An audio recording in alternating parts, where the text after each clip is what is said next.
We were writing motivational quotes on a board the other day, and my team member said to me, "Hey Chris, can you give me a new one?" And I said, "Yeah, sure. How about no grit, no pearl?"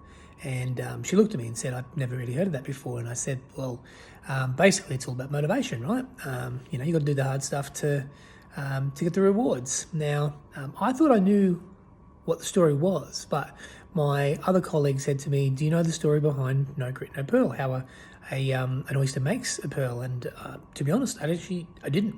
But it's pretty cool, right? So what they do is that if they have a parasite or any kind of thing that comes into their shell, like a piece of sand, they actually form this hard shell around it, and that's what actually causes the pearl. So basically, because of pain or because of suffering, you get the beauty. And I mean, it's true what I said before, but it's interesting when you really understand the full meaning behind something, right? It's pretty cool.